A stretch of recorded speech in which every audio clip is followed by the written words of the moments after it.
जय श्री राधे कृष्ण। आप सभी का आपके अपने YouTube channel VK Mishra present में बहुत बहुत स्वागत है। आइए आज आप सब जानेंगे वर्ष 2026 में निर्जला एकादशी का व्रत कब धारण किया जा रहा है।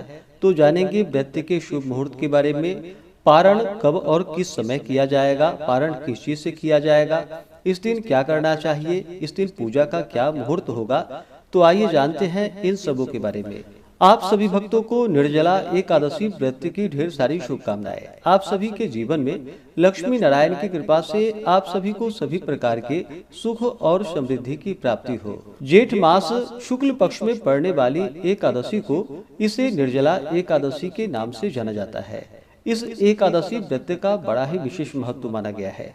वैसे प्रत्येक महीने कृष्ण पक्ष और शुक्ल पक्ष की एकादशी तिथि के दिन एकादशी का व्रत धारण किया जाता है। यह व्रत भगवान विष्णु भगवान श्री कृष्ण को अति प्रिय माना गया है। वर्ष में 24 एकादशी का व्रत होता है। वहीं पे अगर अधिक मास हो, पुरुषोत्तम मास हो, मलमास हो तो 2 बढ़कर 26 एकादशी का व्रत होता है। जो भी भक्त सच्ची श्रद्धा के साथ, नियम और निष्ठा के साथ निर्जला एकादशी का व्रत धारण करते हैं, व्रत में नियमों का पालन करते हैं, कथा श्रवण करते हैं, तो कहा गया है जो भी इस व्रत को धारण करते हैं तो संपूर्ण 24 एकादशी व्रत का उन्हें पुण्य फल प्राप्त होता है। यह सभी एकादशी के बराबर पुण्य फलों को प्रदान करने वाली एकादशी है। इसे धारण करने से व्यक्ति के सभी प्रकार के पाप और ताप नष्ट होते हैं, सभी प्रकार के सांसारिक सुखों की प्राप्ति होती है और अंत में भगवान विष्णु के धाम की प्राप्ति होती है। निर्जला एकादशी का व्रत जो कि बड़ा ही कठिन माना गया है। निर्जला यानी कि इस दिन और रात्रि निर्जला रह करके बिना अन्न और बिना जल का इस व्रत में रहा जाता है। केवल आचमन को छोड़ करके एक बूंद जल भी ग्रहण नहीं करना चाहिए। जो अस्वस्थ हो, जिनका स्वास्थ्य सही ना हो, तो फलाहार आदि ग्रहण करके व्रत को धारण करे। लेकिन कहा गया है व्रत जो कि जहाँ तक बन सके निर्जला रह करके व्रत को धारण करना चाहिए। जेठ मास शुक्ल पक्ष की एकादशी तिथि प्रारंभ समय 24 जून 2026 दिन बुधवार शाम 6:13 और एकादशी तिथि की जो समाप्ति है वह 25 जून 2026 दिन गुरुवार रात्रि 8:10 पे एकादशी तिथि की समाप्ति है। तो सूर्योदय व्यापनी के अनुसार द्वादशी युक्त एकादशी का व्रत सभी भक्तजन अस्मार्त हो या वैष्णव हो, सबों के लिए 25 जून 2026 दिन गुरुवार को सभी भक्तजन व्रत को धारण करेंगे। व्रत पारण के लिए कहा गया है व्रत का पारण द्वादशी तिथि में ही करनी चाहिए और हरिवासर समाप्त होने के बाद करना चाहिए। हरिवासर का समय द्वादशी तिथि का पहला चौथाई हिस्सा हरिवासर का होता है।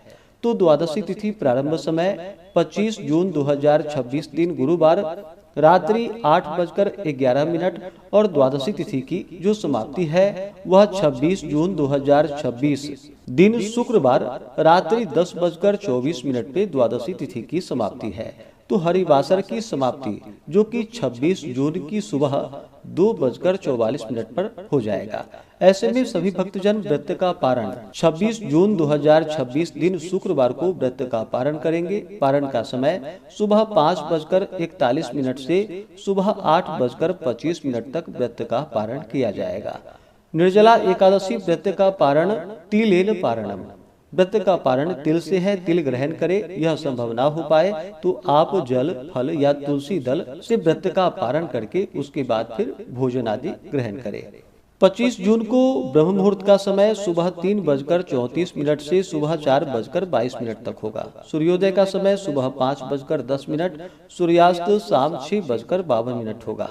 25 जून को राहु काल का समय दोपहर 1:43 से दोपहर 3:26 तक होगा और राहु काल समय 26 जून को जो कि सुबह 10:18 से दोपहर 12:01 तक होगा। राहु काल समय के दौरान कोई भी शुभ कार्य या नया कार्य नहीं करना चाहिए, इस बात का ध्यान रखें। अभिजीत मुहूर्त का समय 25 जून को सुबह 11:56 से दोपहर 12:52 तक होगा। प्रातः काल पूजा का शुभ मुहूर्त सुबह 4:59 से सुबह 6:30 तक होगा। शाम को पूजा का शुभ मुहूर्त शाम 6:42 से रात्रि 9:16 तक होगा। 25 जून को रवि योग भी बन रहा है जो कि सुबह 5:25 से शाम 4:29 तक होगा। इस दिन पूरे विधि विधान के साथ भगवान विष्णु, माता लक्ष्मी का, माता एकादशी का पूजन करना चाहिए। भगवान श्री कृष्ण की पूजा करना चाहिए। इस दिन भगवान का जल से अभिषेक करें, पंचामृत से अभिषेक करें, शुद्ध गंगा जल से अभिषेक करें, भगवान को पीला वस्त्र चढ़ाएं, यज्ञोपवीत अर्पित करें, फिर जल से आचमनी करवाएं, भगवान को पीले पुष्प, पीले चंदन अर्पित करें, पीले पुष्पों की माला अर्पित करें, फिर धूप और दीप दिखाएं, अनेक प्रकार के नैवेद्यादि भगवान को अर्पित करें। दूध से बने हुए वस्तु हो या अभी के मौसम में जो भी ऋतु फल प्राप्त हो उसका भगवान को भोग लगाए। जल से आचमनी करवाएं। मुख शुद्धि के लिए पान पत्र, सुपारी, लौंग, इलायची के साथ में अर्पित करें, द्रव्य दक्षिणा चढ़ाएं। इसके बाद फिर व्रत का कथा श्रवण करना चाहिए। विष्णु सहस्त्र नाम, पुरुषोक्त, विष्णु चालीसा आदि का पाठ या श्रवण करना चाहिए। भगवान की आरती, निराजन आदि करनी चाहिए। इस प्रकार से भगवान का सुबह और शाम के वक्त पूजन करें। व्रत में खास करके जो भी व्रती हैं, जो कि 10वें दिन से ही व्रत में नियमों का पालन करना चाहिए। 10वीं तिथि के दिन सूर्यास्त होने से पहले ही शुद्ध और सात्विक आहार ग्रहण कर लेनी चाहिए। रात्रि में ब्रह्मचर्य का पालन करते हुए एकादशी व्रत का स्मरण करते हुए सोना चाहिए। एकादशी की सुबह प्रातः काल उठ करके नित्य क्रियाओं से निवृत्त होकर के स्नान आदि करके शुद्ध वस्त्र धारण करके भगवान सूर्य नारायण को अर्घ्य प्रदान करे, व्रत का संकल्प ले और उस दिन जो कि दिन रात्रि निर्जला व्रत को धारण करे। एकादशी के दिन सुबह और शाम के वक्त भगवान का पूजन करे, कथा आदि श्रवण करे और द्वादशी की सुबह प्रातः काल उठ करके नित्य क्रियाओं से निवृत्त होकर के स्नान आदि करके शुद्ध वस्त्र धारण करके भगवान का पूजन कर ले, भगवान को भोग लगाए, भगवान की आरती कर ले। उसके बाद ब्राह्मणों को भोजन करवाए, ब्राह्मणों को दान और दक्षिणा दे और फिर समय के अनुसार व्रत का पारण करे। इससे भगवान विष्णु अपने भक्तों पर अति प्रसन्न होते हैं, अपने भक्तों के सभी प्रकार के दुख और क्लेशों को दूर करते हैं, सभी प्रकार के पाप और ताप को नष्ट कर देते हैं। जो भी व्रती है, व्रत के दौरान शुद्ध और सात्विकता का पालन करना चाहिए, ब्रह्मचर्य का पालन करना चाहिए। व्रत के दौरान किसी के ऊपर क्रोध नहीं करनी चाहिए, अपने मन में किसी के प्रति ईर्षा या द्वेष का भाव नहीं लाना चाहिए। व्रत के दौरान जहाँ तक बन सके ओम नमो भगवते वासुदेवाय, श्री कृष्ण गोविंद हरे मुरारी आदि मंत्रों का जप करना चाहिए। भगवान के अष्टोत्तर चालीसा आदि का पाठ, कथा श्रवण आदि करनी चाहिए। इससे अनंत फलों की प्राप्ति होती है।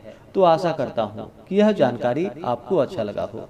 इसी प्रकार से ज्ञानवर्धक जानकारियाँ प्राप्त करते रहने के लिए, व्रत पूजा के बारे में जानने के लिए, कथा को सुनने के लिए चैनल पे अगर आप पहली बार आए हैं तो चैनल को लाल बटन दबा करके सब्सक्राइब करें, साथ में बेल आइकन घंटी को दबाएं ताकि आने वाली वीडियो का नोटिफिकेशन आपको समय से मिलता रहे।